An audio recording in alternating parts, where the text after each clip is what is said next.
one of the things that we'll revisit many times is, what did it look like in the garden? And then how do we get back to a garden state? Yeah, and that's what Jesus talked about as the kingdom is here and now, right? Yeah, God, your kingdom come and your will be done on this earth as it is in heaven. Like, what are we supposed to be praying about? Well, how to bring God's kingdom to this earth.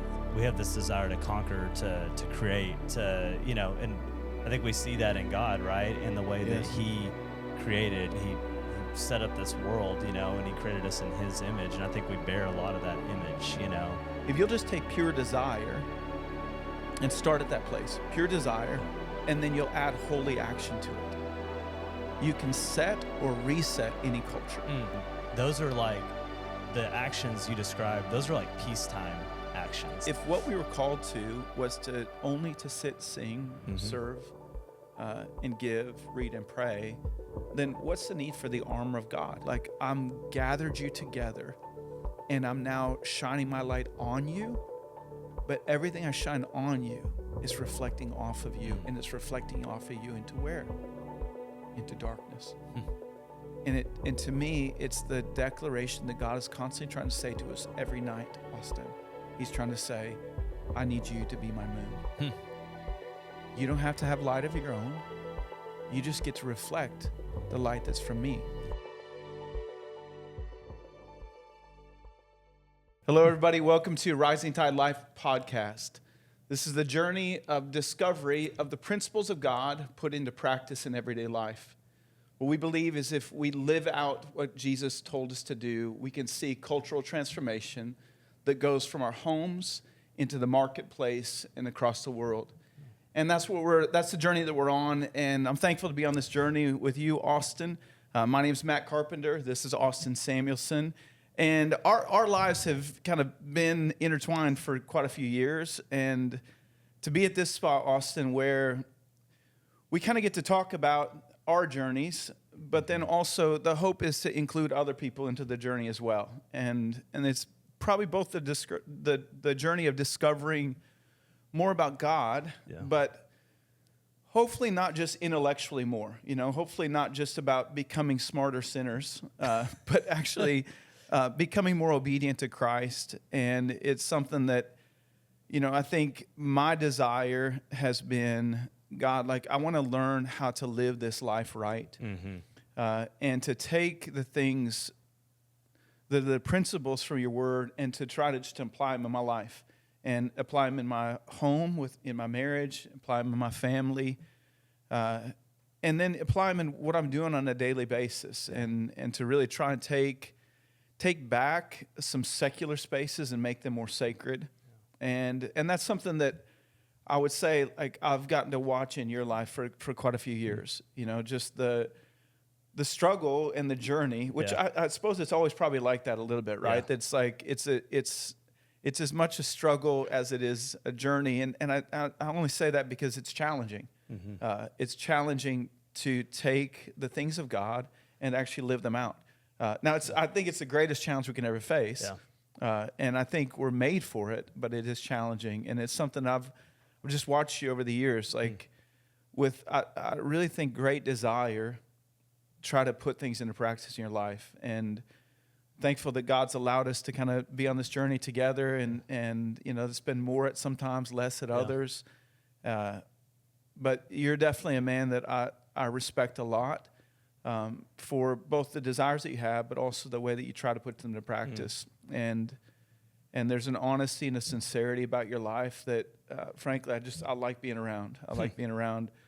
I really treasure sincerity. It's one of the things for me that, like, if I'm talking about who do I want to be in life, I think first and foremost I want to be sincere, and that's something I see inside of you, and it's something I deeply value.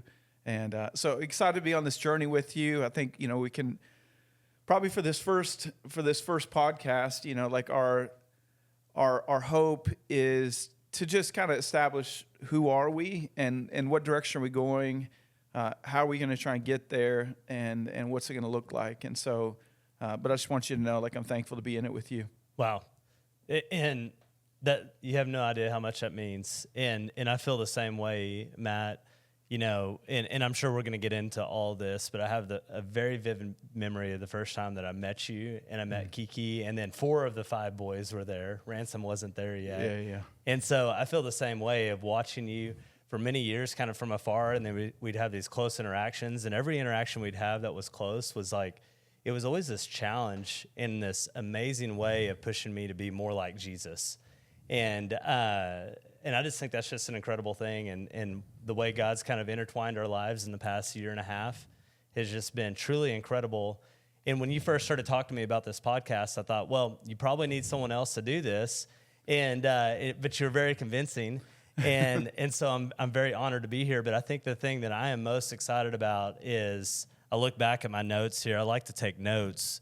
And we've gotten together 18 times over the past year. And what I've learned in the way that you have communicated not just these ideas, but principles that we can put into practice, as you just said, to be more like Jesus, is just truly changed my life. And I want to thank you for that. It's changed our family. Ash and I talk about it all the time, how grateful we are. And I just hope that in this podcast, we can invite some other people into this. And I think one of the things that you said as we were talking about this, dreaming about this podcast, you said, man, this is like a podcast for men who are trying to be more like Jesus, trying to love their wives better, trying to be better fathers, all in the name of like, hey, God has created us in a very unique and certain way. And so I'm just excited about this. I'm really excited about the conversations and seeing where it goes. Yeah, I am too. I think a couple of things that we share in common are we're both trying. We're dudes who are trying. And that, I think for me, that means I know that I'm not perfect. In fact, like I'm pretty acquainted with my imperfections and how many times that I've failed. And also I know that you're not perfect. But I am trying. I'm trying to give everything I have to the Lord. And that doesn't just mean a Sunday, and it doesn't just mean a quiet time. Like I want to live every part of my life, like if I can, like, and I think I can. I mean, I think that's something that God wants us to do. I want to give everything to Him, all of my time, all of my resource, all of my gifts, my talents. Like I want to give my life for Him, and that's something I've seen inside of you, and that desire to just try. And so even I think, and you referred to this a little bit, I think even with this podcast, like my hope would be to like tap into the other men out there that are sitting in the spot that maybe that we're at too, that is, man, I know that I have responsibility before God, and I want to try. But sometimes I don't have the courage to try. And so are there things that we can do within community? And even are there things that maybe you and I can talk about that will give other men courage, and courage to try? And then to try what? Well, to try obedience, that is, I just think there's so many times we sit through sermons on Sundays and we hear 3-point deductive proofs that we probably all sit there and say, oh, okay, I agree with that. And really, maybe that's all that we're challenged to do, is just agree with it. But then it somehow doesn't translate into our daily lives. And so when we talk about even men that will try, it's not a, man, I've got it all figured out. And I don't sit in the spot where I think I've got it figured out. And I know you don't either. But I am very much committed to figuring it out. And I think that that's something that we're meant to do together. And I don't mean just you and I together. I mean like all of us. Like we're meant to figure it out, how to get together, how to live this out in our daily lives. And another thing that we have in common beyond our relationship with God is kids. And so how many kids do you have? So we have 4 kids. And like you guys, we have 4 boys, except y'all went one step further. So 4 Which, wild, I mean, you guys are still boys. on the journey, so you can still catch us. That's right. And I don't know if you're committed to that or not. The commitment level's low. And I do have a belief, and you don't have to agree with it, but you have to deal with Scripture if you don't agree with it. That is, one of the commands from the very beginning has been to be fruitful and multiply, and And I know that, again, some people don't share this conviction, but I do have a loosely held belief that unless you've had at least 4 kids, you haven't really multiplied. Yeah. If you think about it, if you have 2 kids, you've only really just replaced. And so there were 2 of you before, there'll be 2 of you when you're gone. And so I'm thankful that you're a multiplier. And that, out of all the commands that God has given us, like, that's like, what a privilege to multiply, like. That's a good one. And so I have 5 boys. And so between us, we really know very little about girls. Right. Although we both have incredible women in our house. Yeah. And to get to watch you and Ashton live your lives and fulfill calling together has been really amazing. Yeah. And again, I know that you would say, hey, we're not perfect, and we've got a lot of things that we're still trying to figure it out, but I see you guys trying, and in that, like, one of the things I said to you, like, just a few weeks ago was, I believe that God is putting light more and more into your marriage and into your home. That's not just for your sake. I think it's for other people's sake, that, like, and there's something that we are meant to somehow as a community become the light of the world, like a city on a hill that shouldn't be hidden. And I do know it takes courage. It takes courage to kind of stand up in the middle of the world and say, we're going to live differently. Yeah. It takes courage to say, this is what we believe, and even though it's different than what other people believe and live by, we're going to live by it, and we're going to talk about it. It takes courage to sit on a podcast and say, hey, like, I'm going to try to, like, describe not only who God says He is, but how I'm trying to live that out in my life. And so I admire your courage to do that. And I think together we're just going to have to trust God that He'll use our courage. And so we have a couple things in common, both in our desire to serve God and to follow after Him and live our lives for Him. Some things in common as far as family and kids. And, I'm definitely a couple steps ahead of you, at least if we go in years of life. And so, I've got 5 sons. My oldest is now 22, and my youngest is 10. And, man, like, that's been such a journey. It's like one of the greatest responsibilities that I've felt on this earth, and privilege too. Yeah. And so how does your role as a father, how's that impacted you in trying to live your life for God, trying to be a man who's actually trying to do this stuff? How do you find that to be? Yeah.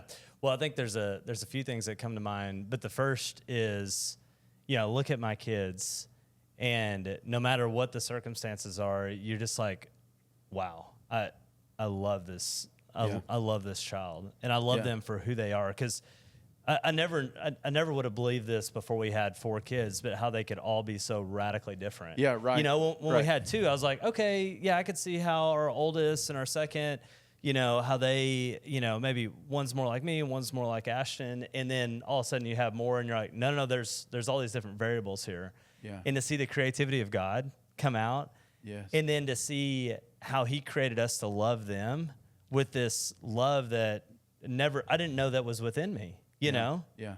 Isn't that amazing? Yeah, it really is. And then to think that, okay, so He is our good Father, and He loves us perfectly. We're humans. We have sin and flaw within us, but He loves us perfectly. How much more does He love us?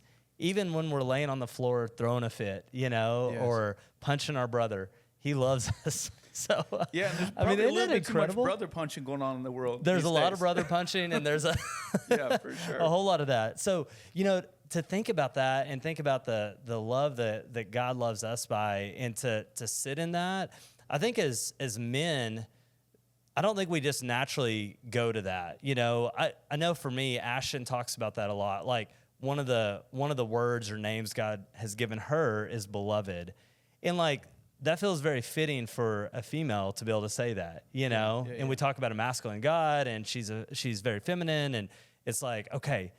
But for men, for us to learn to be able to embrace the love of God, and I think it's just really important for us to be able to sit in that and to be able to rest in that. And so I think fatherhood for me has really helped show me that of like, wow, like this little knucklehead, who's throwing a fit today. Gosh, I love him so much. Yeah. And he's not doing anything right. He's not doing anything to make my life easier or better. Or, it's not like it's not like the religion we try to put on ourselves to be like, hey, if we can do this for God, then all of a sudden then he'll be pleased with me. Then he'll be pleased. It's none of this. Like I love my sons because they are my sons, Yeah. And how much more does God love us? Yeah. I actually had a moment like this just, gosh, it had been a week and a half ago that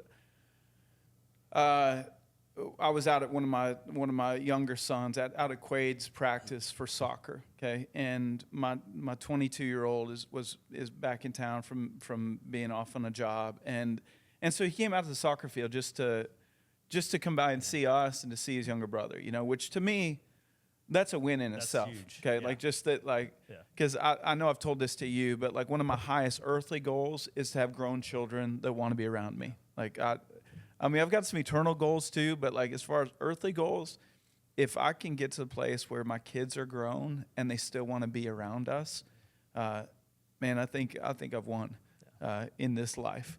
That would be one of the highest markers of success for me. And so he's back and he's coming out to the soccer field, and so we're just talking. We're talking about life and talking about his job and probably talking about girls, just something like that too, And I'm just grateful. I just feel like I'm in a spot where I'm just like, I'm so thankful that Court's there and that like we're getting to spend some time together and to talk about life. And then, and then he speaks up and he says something to me. He's like, yeah, I was talking with Lane, who's my second son, that's 19, and he says, yeah, I was talking with Lane, and we were discussing with each other kind of where, how we're doing our relationship with the Lord, which again, like, I hear they're talking about on their own, like, hey, how are we doing with God? Like, I'm like, this is the best thing ever. And he said, we were kind of talking, and he said they both were like, yeah, I think we're doing pretty good, but also like just feeling that they want some more consistency and community in their relationship with God. And so basically what Court said, he's like, so Lane and I were talking about like, is there something we can do just more consistently to be in the Word, but not just to be in the Word in isolation, but in the Word together, discussing it and then applying it. And he says to me, he's like, and so Dad, we were thinking, would you want to do that with us? And I had to think really hard about it, like I was like, yeah, I want to do that for sure. I want to be in it with you guys.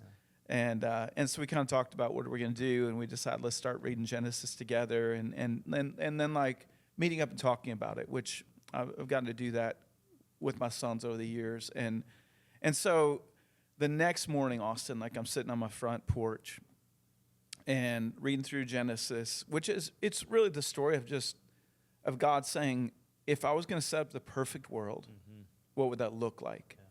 What would that look like as far as how I want to relate to humanity and how humanity relates to each other, and then how humanity relates to the earth, and what would be perfection. And it's like the story of perfection. And so even throughout this podcast, like probably one of the things that we'll revisit many times is, what did it look like in the garden, and then how do we get back to a garden state? In our homes, in our relationships, how we relate to the people around us, how we relate to God, how we relate to the world.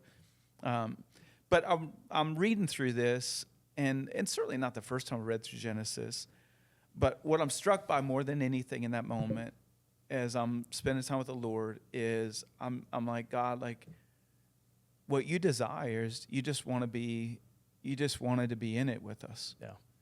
And that was the creation incredible. You set up. It's like you just, more than anything, what God was setting up was a way for there to be communion, common union. Something that would be covenant that creates deep connection. And for me, even in that moment, like I was like, God, like thank you so much that I get to be in this with my sons. Reading the Bible, talking about it, trying to apply it, and especially as they're growing. I don't know. It's for me like being a dad just gets better. the older my kids get. Like, Yeah, you guys are golfing now. bro, it's Come awesome. on. Like, no, exactly. Like my boys are calling me in the middle of the day, Dad, can you, at lunchtime, can you get away for a little golf? And I'm like, yeah, for sure. I can do that. If it means 2 uninterrupted hours with you, I'm there. Anyway, so I'm just saying to God, both in the golf, but also in the word and applying it. I'm just so thankful I get to be in it with my boys. Yeah. And in that moment, I just started breaking down. I was weeping before the Lord because God just spoke to me in that moment. He was like, Matt, that's exactly how I feel about you. Yeah. That I just want to be in it with you. And I do think there's been probably a lot of times in my life that I'm trying to do something for God, and I forget that God just wants to do it with me. Yeah. Yeah. And that golfing can be as much with God as reading the Bible. Yeah. And so so even when you're saying that, I was just like, man, like I think there's so much of that I experience with my boys, that God is like constantly just trying to speak to me and be like, no, that's why I want it to be with you and I. Like, can we just be in it together? Yeah. Yeah. It's a challenge though. It is. And, so as you're talking and I'm and thinking about this, the question that keeps coming to my mind is, why is that so hard for us to grasp? Because it's at the very beginning of the Bible. Like, it's very clearly laid out. God gives us all these beautiful examples of him relating to us. He gives us these examples of being, parents and us loving our kids and wanting that same, we want to be in it with our kids. But yet it's still, is it just me, or does it feel like there's this almost this resistance within us to believe that God loves us that much? Do you feel that, or what do you think that is? I think it becomes that, and that's probably where we're saying it's a great challenge, right? Yeah. Because there is a challenge there to get back to the garden, and there is resistance to that. I think, it's one way that we could just say, oh man, it's because it's a fallen world. Mm-hmm. And we can kind of just play the victim role of the victim of society, the victim of culture, the victim of circumstance, and just say, man, like it's rough out there, and it will always be rough. And so then all we do as Christians is we wait for the great escape. Yeah. And frankly, there's a lot of modern theology that's focused on the great escape. Yeah. That's just like it's a salvation theology that's about getting out of here versus bringing Christ's kingdom here. Yeah, and that's what Jesus talked about, as the kingdom is here and now, right? Yeah, absolutely. And it wasn't just it's here, it's you get to bring it here. Yeah. Even if we think about the Lord's Prayer, it's God, your kingdom come and your will be done on this earth as it is in heaven. Like, what are we supposed to be praying about? Yeah. Well, how to bring God's kingdom to this earth. If it was about escapism and just getting out of here, Jesus probably would have said, pray like this. Our Father who art in heaven, hallowed be your name. Get me out of here quick, because this place sucks. Let me escape. Yeah. And I do think that maybe we lose courage and we kind of just give up on a promise that is God can be every part of our lives. Yeah. I think that happens. I think that we get distracted with the other pursuits of life, whether it be money or power or even like purpose, that we're just like chasing other things rather than chasing after God and realizing that if we chase after him, quote, all these things will be added to us as well. Yeah. But I think it's a great challenge. Definitely, I think it's our hope that we would figure out how to address those challenges and put it in practice for sure. Yeah. What do you find for you? What keeps you most from being in that place of communion with God?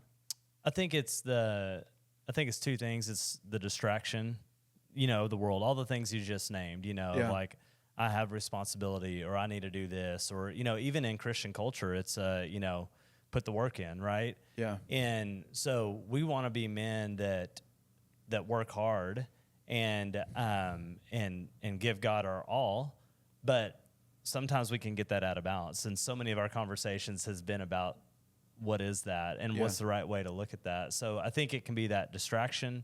And then I think it can also just be deprivation or just I think you hit the nail on the head really well of like we just become victims of like we live in a fallen world, and so that's the way it is, and so it's going to be hard and it's going to be this, but I think God designed us to push against that, right? Yeah. And so those are the two things that kind of come to my mind. There's a whole lot within each one of those to unpack, but to me, it starts with recognizing that this is a tendency within me to not rest in the fact that God just wants to be with me. God designed me to be in relationship with him.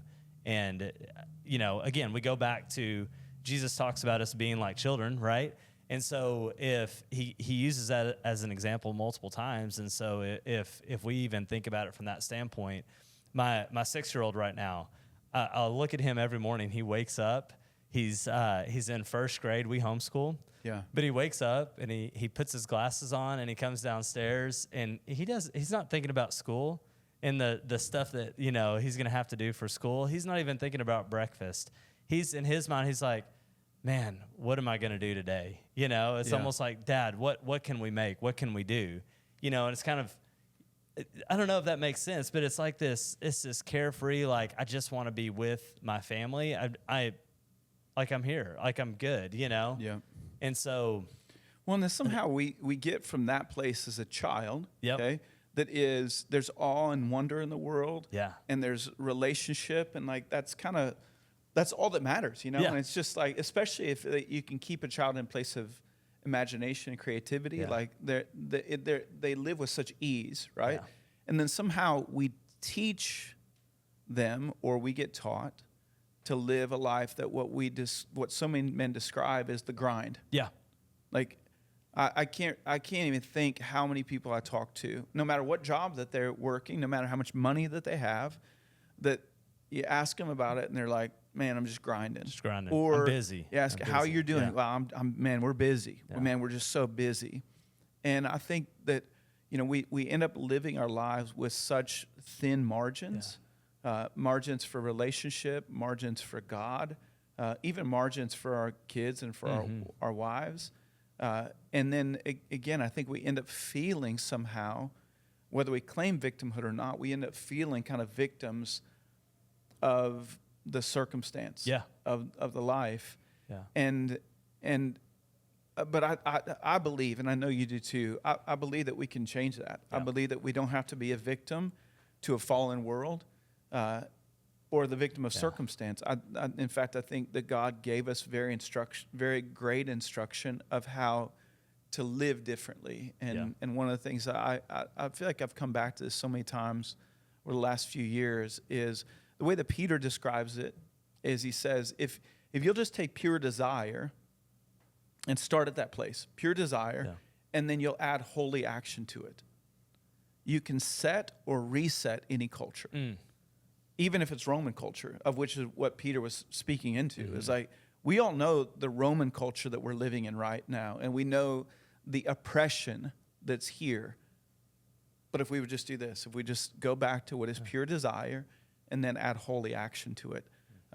And so there's part of it even that I do think if we can tap into pure desire, and not just relate to Christianity as though it is the list of obligations, or the list of what we can't do. Okay, and I know that like that's something at least we hope to address with the next podcast. So like, so that I think we can save a lot of that conversation for the next one. But to start at desire, what do you think the desires of a man are? If we're talking about, like Peter says, hey, here's how you can set or reset culture.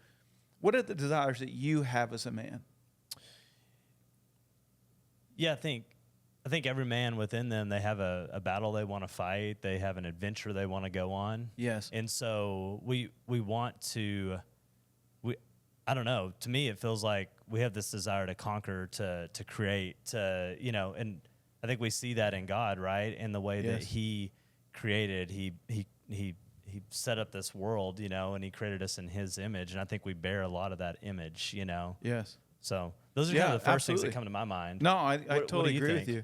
Yeah, no, I would totally agree. I think that there's uniquely inside of men. Okay, Mm-hmm. I think there's a desire to fight. Yep. I think there's a desire to build. I think there's a desire to defend honor. I think there's a desire to adventure. And it's not that I think that women don't have that at all. I just don't think it's the same. Yeah. I think that's uniquely masculine in the way that it's expressed. Now, I do think the challenge with that is something God put inside of us, that unless we have a way to add holy action to that, okay, which is what Peter says. Yeah. Pure desire with holy action. If there's no holy action that we have that we can put into practice to fight, to build, to defend honor, to adventure, then we'll find some unholy action to do that, right? And then we set a different kind of culture. We set a different kind of culture in our home, a different kind of culture in the marketplace, in the world around us. And I think that's something I really see right now, Austin, is like, I think there's so many men out there that they just have some pure desires inside of them, and they want to fight. I mean, like, why is it that we've seen such a rise in MMA, or even like in the if you look at the feeds that like, or the algorithm that fits most men, it's like the videos that pop up on their whatever platform they're watching are going to be like people fighting or knocking each other out. You know, it's like, or tactical gear, or, or something. Why? Because like it's like we want to fight. Yeah. But if the call that goes out to men in church, okay, or in a spiritual scenario is, okay, if you want to be a great Christian, then here's what you do. You come on Sunday and you sit and you sing. Mm-hmm. Where's the fight? It's not there. It's not there. Yeah. And then you're like, yeah, but I want to do more. What can I do more? Well, you can give and you can serve. You park cars. Yeah, exactly. and maybe pour some coffee or count some heads, or you know, like, or even, you know, now like the more, you know, the most masculine thing you can do now in church is you can be a part of the security team, you know, where you know, you're carrying a weapon with you.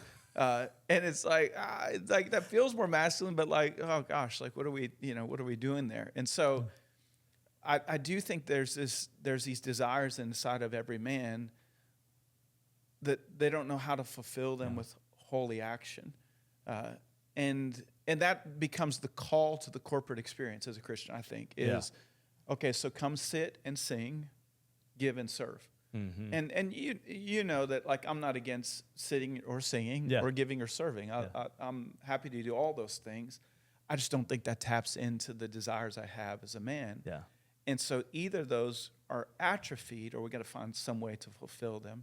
And I think on the other side of it, then our private experience that we're called into so often is now, if you're going to go be a Christian in the week, here's what you can do. Yeah. Read and pray. And again, I'm not against reading or praying, but then that fits into what, like a 15-minute window of our day, maybe. Yeah. If we're a, quote, good Christian. And so now our private experience is read and pray.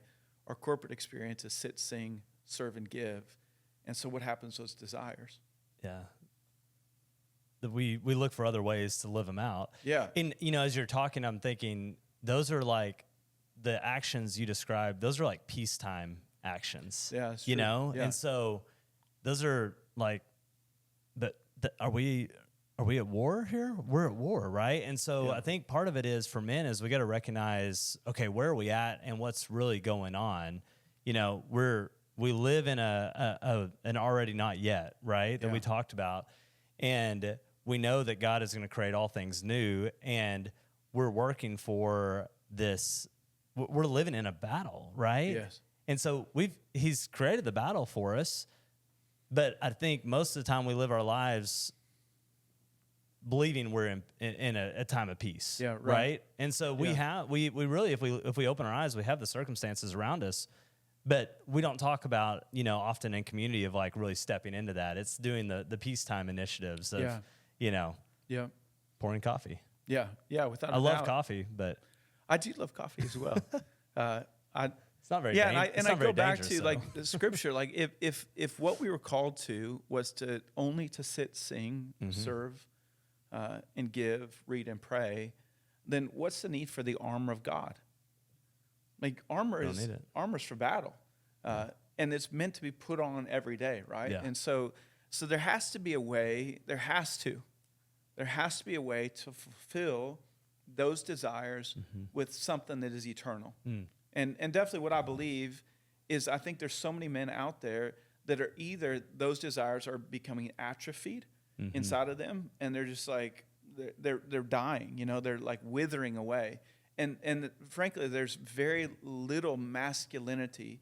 And I'm not trying to say bravado. Okay, I think that's like there's a kind of like masculinity that's like, oh, you know, like, oh, we gotta, you know, unless I have a long beard and a big truck and like and you know, shoot guns and whatever. And not that I'm against beards, trucks, or guns, like, but unless I do those things, I'm not masculine. Yeah. But like really, godly masculinity has to have an eternal fulfillment to those pure desires. Yeah. And I think that's so much of what, man, the journey of my life, like I want it to count for helping men to discover how to put holy action and attach it to those pure desires so that those are not atrophied or they're not fulfilled in some other way. Because I definitely believe if we don't fulfill those, they don't go anywhere. Those desires don't. Yeah. And then we end up fulfilling them with impure actions or unholy actions, and then the desire becomes perverse, right? And so, which, I mean, we can talk about the problems of men too, that is, man, we've got a rampant addiction to pornography that's happening inside and outside of the church that is pure desire, the desire for a woman, which God put inside of every one of us, like, but that it's then led into with the practice of unholy action, and then the desire becomes increasingly perverse, right? Or we can say in other ways that don't get called out near as much, that is the desire to build, that is, okay, well, I'm going to take all of my building capacity, I'm going to build a company, or I'm going to build a bank account. And then you get men that are maybe your age, but probably closer to mine. I'm 51 years old. They get to the place where they've actually had success and they have no significance. And they feel that. Like they feel the journey of Solomon that was, man, I've tested myself now with growing and building, and I found it to be meaningless, and now I'm still empty. Like, what do I do when I've found success as a high-performing man, and I've taken these desires, and I've done temporary, carnal things with them, and then it's still empty, right? And I think that's where it can't be about these desires that either atrophy or are fulfilled with unholy or temporary action. We have to figure out how to take those desires and have eternal action put to them, holy action. I can't wait to talk through all that. That's going to be incredible. It's exciting for sure. So a couple of things we've talked about we have in common. We're both dudes, and we know that. We don't have beards. Yeah, we don't have beards. We do have a lot of kids, mostly boys. All boys. We're both married to one wife, which is important, and we have incredible wives, and we're trying. We're really trying.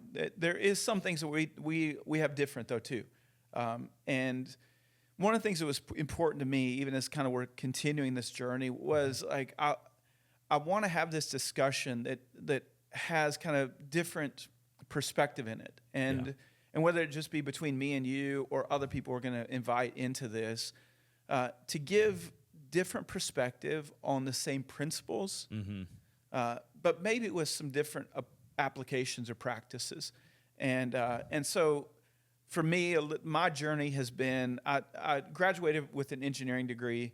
I started an engineering degree. I finished with a half engineering, half Bible degree. That's what I was trying to go there. And so definitely as far as like how my mind works, like I'm an engineer, okay? That's like what kind of, I'm like a problem solver, and that's like how so much of my life, even that happens internally, is like I'm constantly working on a problem. Like whether it be the problem of I'm trying to build this motorcycle and how do I figure out this electrical system, or the problem of I'm trying to build like a structure or something like that, or I'm just looking at society and being like, man, there's a problem, and how do we figure this out? You know, like I think that's how God's made me to function. Yeah.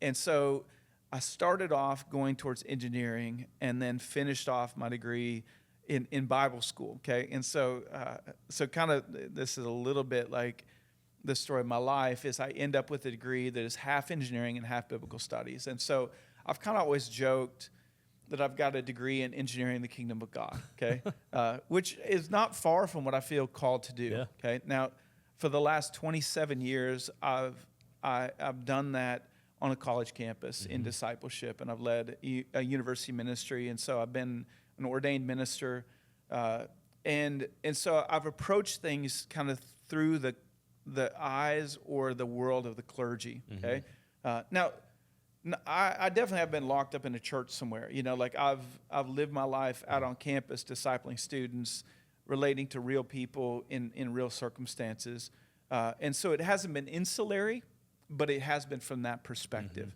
But you've lived your life in the marketplace, and you know, even when I first met you, you were doing, well, you're really just getting out of, I think it was commercial real estate, and with a dream and a vision of starting restaurants, but restaurants with a purpose. And so kind of describe your journey in that. Like, so for me, and my journey kind of goes back a little bit before that, because I went to Ouachita Baptist University here in Arkansas, and you know, half of my friends were in the Christian studies, and they were getting the degree in, you know, biblical studies, and they were going in the ministry, and very much had that path and that calling on their life. It was very clear.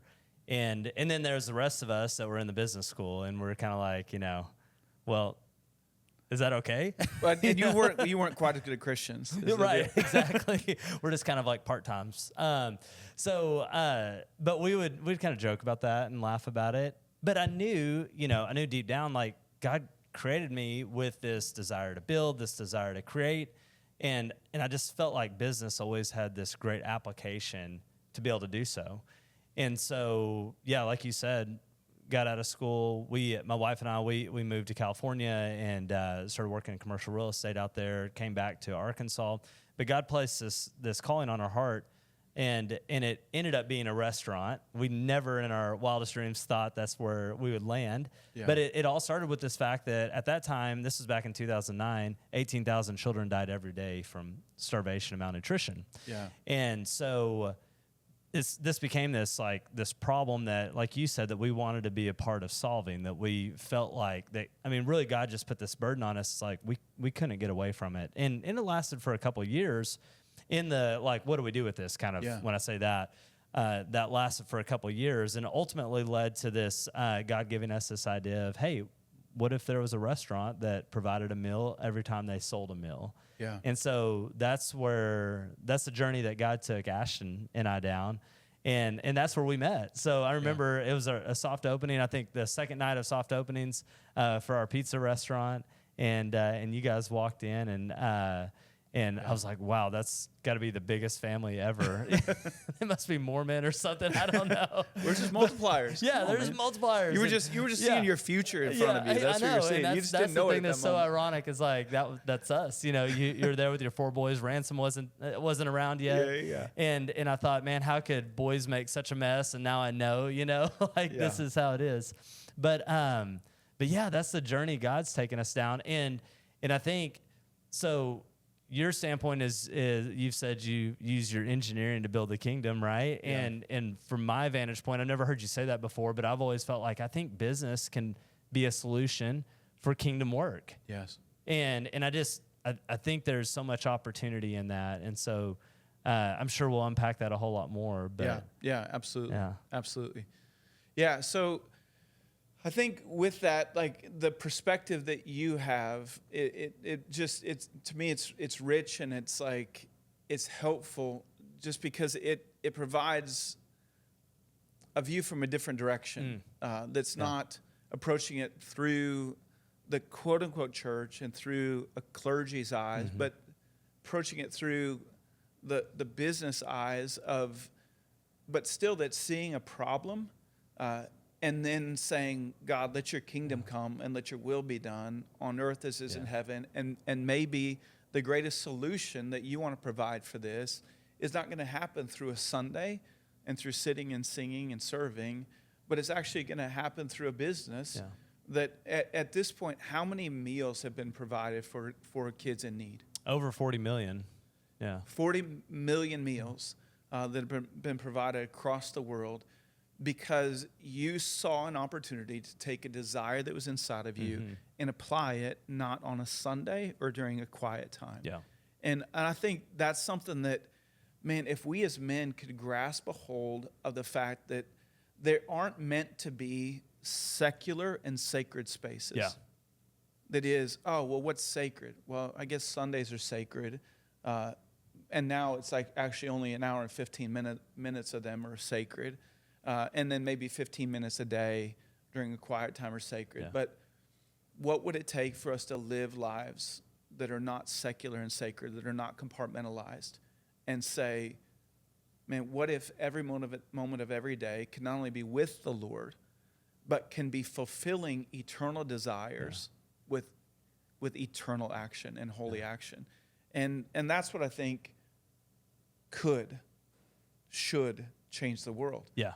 Now, I definitely have the belief, Austin, that in my lifetime, as I've observed, okay, and I would say like I'm 51 years old, but like I've been watching the world for 30 years with, again, a problem-solving mind, okay, that's like, all right, what's happening? What's happening in our society? Where are we going? How, like, what is impacting us? With also studying the Word of like, God, what is the truth of your Word? And not just like individual truth, but what's the big truth? What is the meta-narrative that connects all of these little narratives? Yeah. And what is the journey that you want us to be on that is the garden is like this, and what I believe is you want us to get back to the garden, right? If that was perfect, then like how do we get back there? And so that the problem solving of observing what's happening, and what I believe is that I think as the church we're losing in our society. That's what I've seen over the last 30 years. And you could call me a pessimist in it, but I think I'm actually an optimist or a realist. That is, I've played plenty of sports in my life, and I don't think you ever win a game by ignoring the scoreboard. No. And just being like, we're behind, but let's just not look at it, and that'll help us win. And so I do think we have to look at where we're at and say, as the Western church in America, we're losing. And where are we losing? Well, almost everywhere. I think we're losing in our marriages. We're losing in our families. We're losing with our kids. I think we're losing in education in our society. I think we're losing in government. I think we're losing in leadership.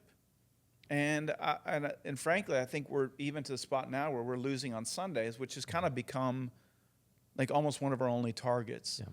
And again, I don't think it helps to just say, oh, let's not look at that. Let's focus on, we got a few churches that are growing, or we got some good stuff that's happening in these little pockets.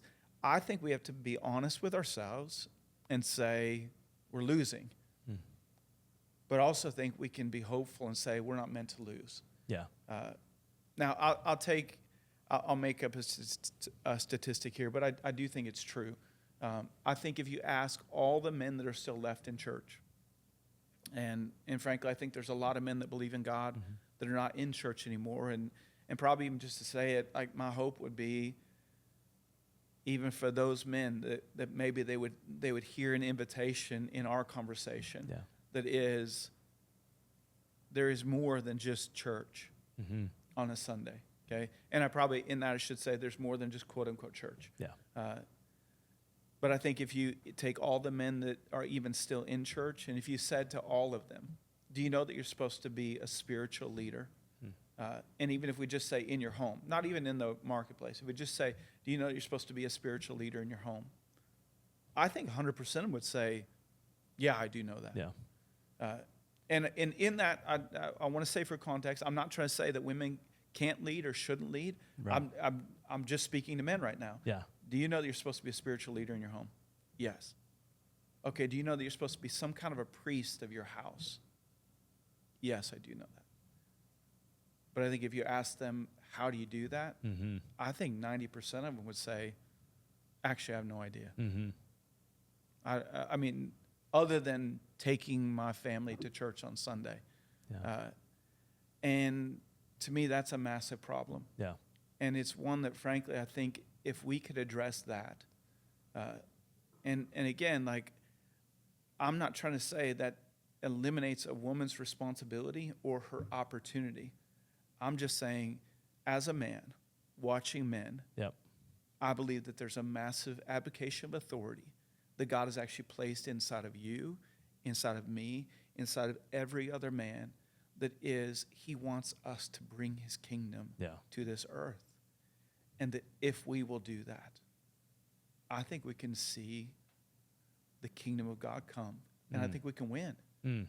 I think we can win. And win where? Well, let's start by winning in our marriages. Yeah. Let's start by winning in our own homes. Yeah. Let's get to the place where we're winning in education. Let's get to the place where we're winning in government. And I'm not talking about a political party. Yeah.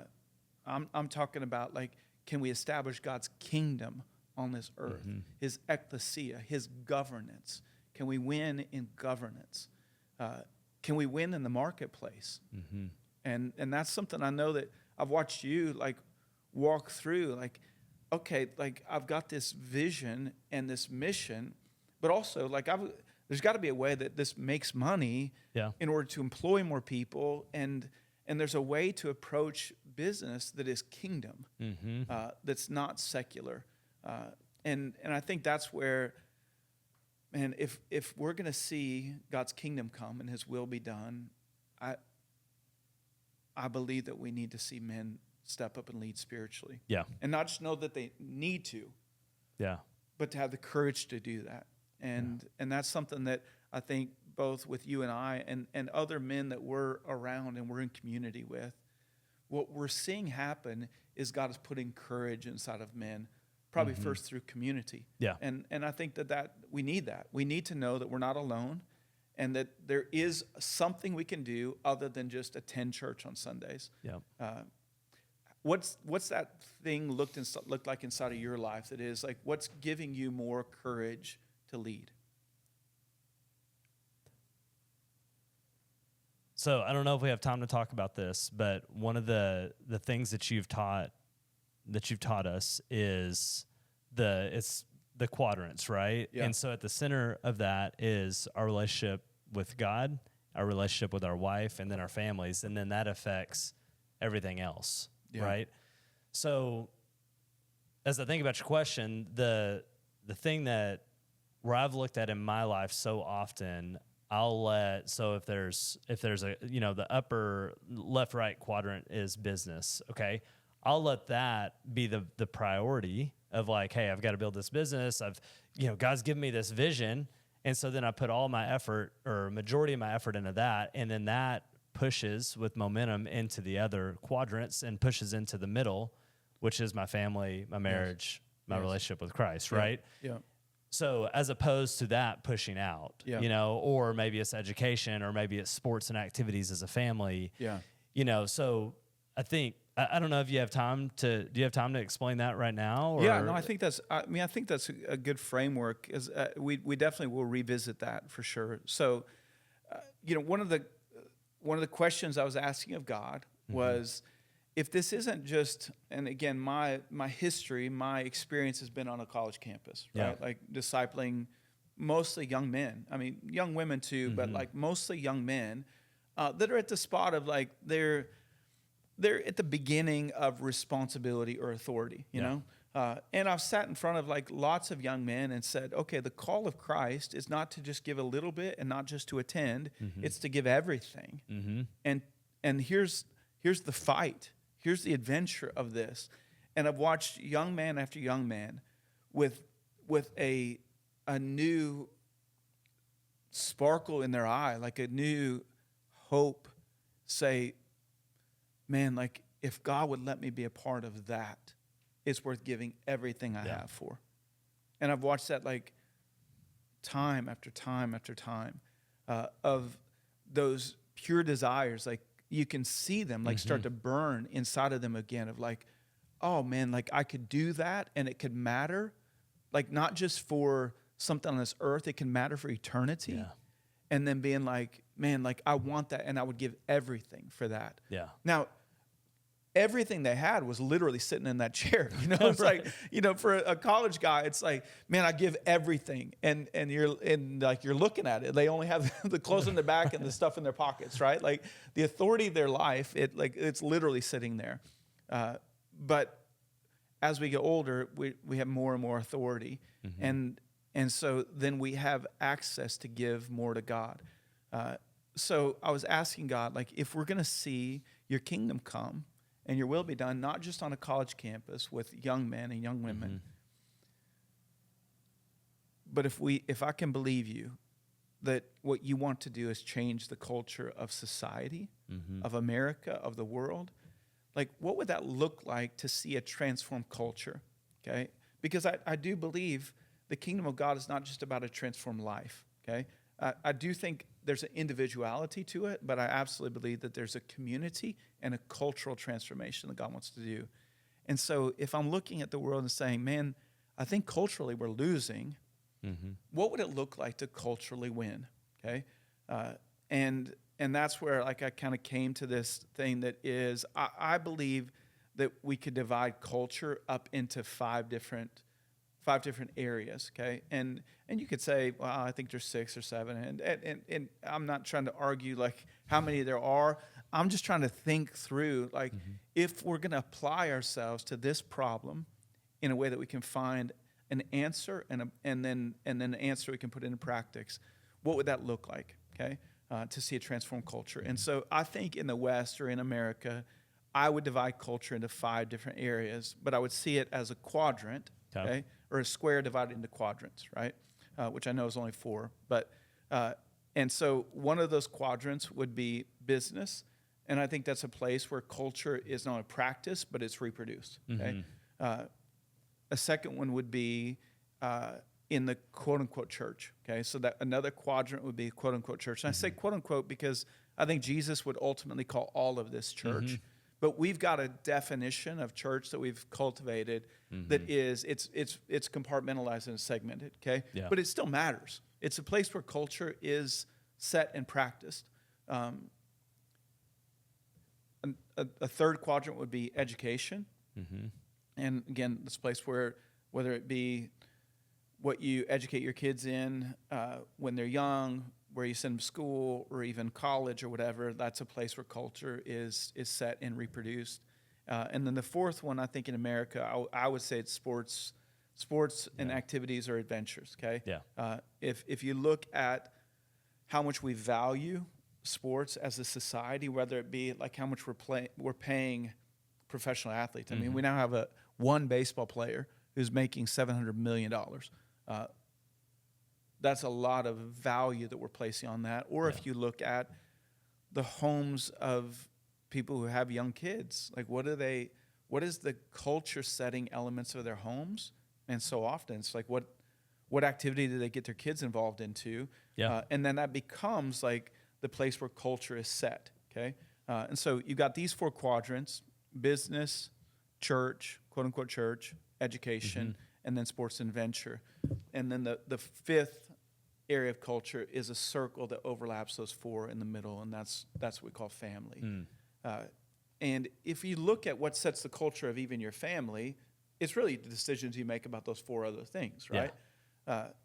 And I think what God was speaking to me through that, and what I believe, is that if we start there, and really the dot in the middle of that is self, okay? And I think if we start there, even as men, and we just say, okay, if we want to see change, cultural transformational change that is in our society, in our family, in our marriage, then where do we start?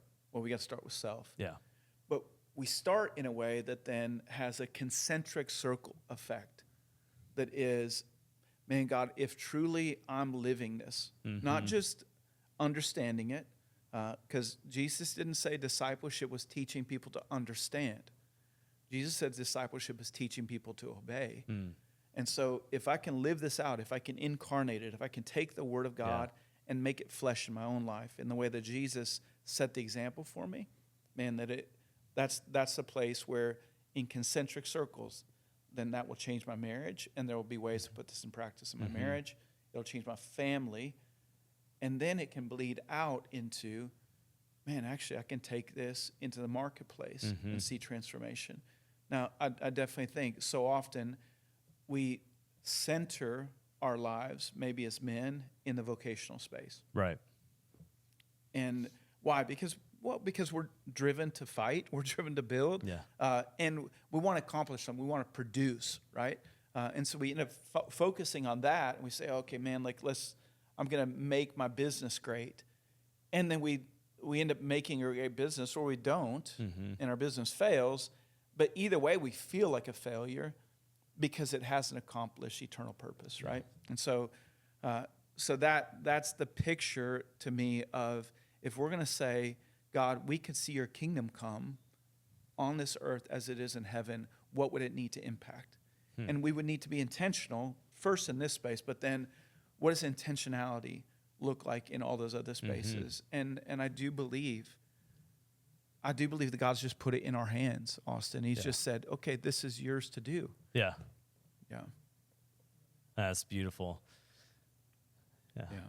So there's some of that even, and I think this would probably be a good way to kind of tie up this podcast together. That is, I mentioned at the very beginning that the name of the podcast is Rising Tide Life, and there's a lot to a name, and in that a name is ultimately it's meant to be the declaration of identity. I mean, that's certainly what it was in the Word of God. That's why even when God truly speaks an eternal blessing over an Old Testament man or over a New Testament man, a lot of times he gives him a new name. He says, you are no longer Jacob, which meant to supplant or to deceive.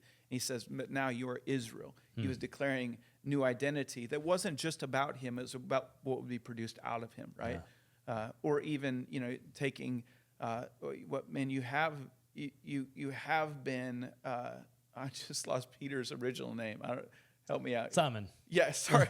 You have been Simon, but now I call you Peter because you are a rock on which I will build my church, and the gates of hell won't prevail against it. And so there is something to a name, and so even in the name of the podcast, there's something to it. And so, there's a proverb that basically says it's a rising tide that will lift all boats. Okay, and so that's kind of half of the namesake in it. That is, what could we do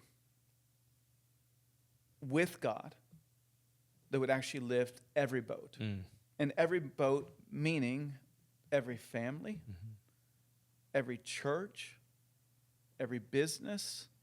What can we do that would lift up every community? What can we do that would be the rising tide that would actually lift culture in every area? And rather than trying to approach it like, oh man, let's try and build a better boat.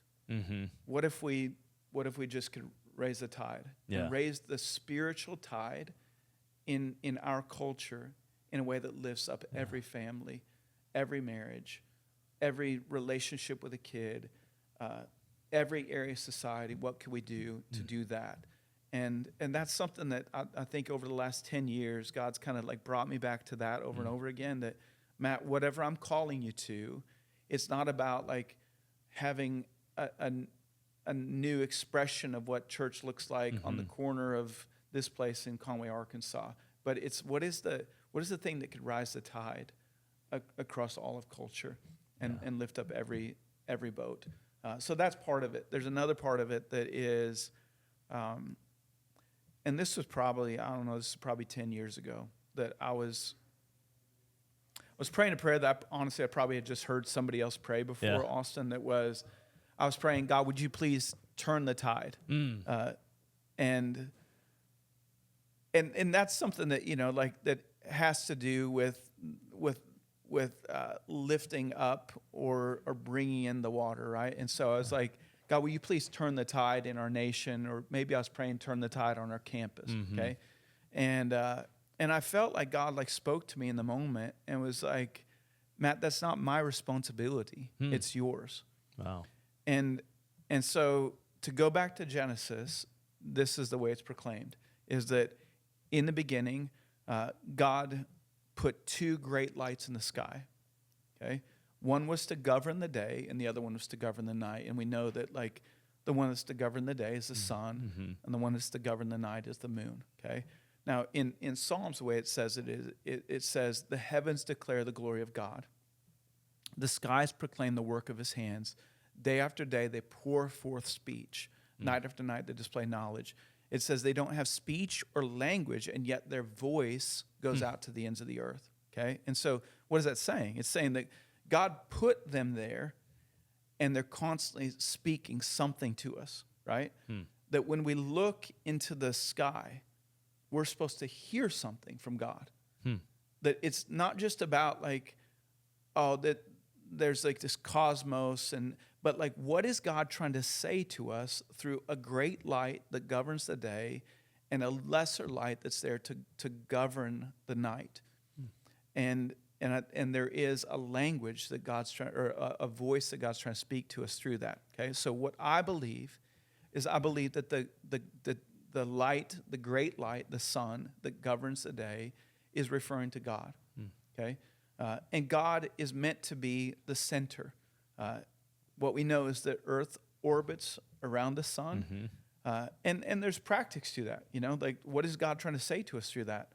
Well, I think we live in a culture that's trying to say to us, man, the best way to live life is live balanced, okay? Live a balanced life between work and family. You got to have work-life balance, work-family balance. But the definition of balance is two or more forces held in tension against one another. By definition, that's what it is, right? So what do we get when we try and balance our lives? Well, we get tension. We feel more and more stressed, because it's like, oh, I'm trying to balance these two things. Like, and you feel that, right? Yeah. Oh, yeah. And you start to grow a business, and you're trying to grow your family, and you're like, I got to have balance here. Yeah. And it's just the more and more you're trying to achieve balance, the more and more you get stressed. So what if we were supposed to hear something from God that is, life is not about being balanced. Life is about being centered. And if you'll just live your life centered, and every part of it would just revolve around me, whether it's your family, whether it's your marketplace, whether it's your church experience, whether it's your kids' activities and sports. If you just let me be in the center of that, you'd remove stress, and you actually would find life. And so the great light that governs the day is the light that gives not only light or illumination, but also gives life, right? And so the earth without the sun would be, not only would it not have an orbit, it wouldn't have life on it, right? And so that's the light that governs the day. And so, you know, simply put, if we just center our lives around God and around Christ, then he keeps us on the right path, right? And it's a path of proximity, appropriate proximity to God. And in that, like, there's perpetual life. But still, then our lives still revolve, right? And we still have motion that's in our lives, and they revolve. And so we have another light that actually governs the night, and that light is the moon. And the moon has no light of its own. It only reflects the light that it has from sun. We know that, right? And so what I believe is, I believe that the moon represents the church, okay? And in this, I don't mean the quote-unquote church that happens just on a Sunday, on a stage, in a particular room, at a particular time. I mean the collective body of true believers that are living these things out in their daily lives, okay? There's a mass of people that God gets to say, these are my church, okay? These are my people. And it's not ours to say, oh, you're in or you're out. It's God's to say, no, like, in you, like, I'm gathered you together, and I'm now shining my light on you, but everything I shine on you it's reflecting off of you, and it's reflecting off of you into where? Into darkness. And to me, it's the declaration that God is constantly trying to say to us every night, Austin. He's trying to say, I need you to be my moon. You don't have to have light of your own. You just get to reflect the light that's from me. Yeah. And you don't have to be perfect. In fact, the moon's not perfect. Like we see every night how imperfect it is. It's been beaten and battered, you know? Like it's got like all these craters all over it. It's like it's not perfect, but there's a beauty in its imperfection because it's reflecting a light from something that is perfect. And so then our responsibility becomes to just reflect the light of God and to remind everybody that's in darkness that there's light and life that's still coming. Now, like, I can't be the life for anybody else. You can't be the and even the church can't be the life for anybody else. Right. But it can be the light that shines in darkness that leads people to the life. And so with that, okay, all that to say, if we look at what turns the tide on the earth, it's the moon. It's the moon. And so when I was praying and I was like, God, will you please turn the tide on this earth? God said to me, Matt, it's not my responsibility. It's yours. Wow.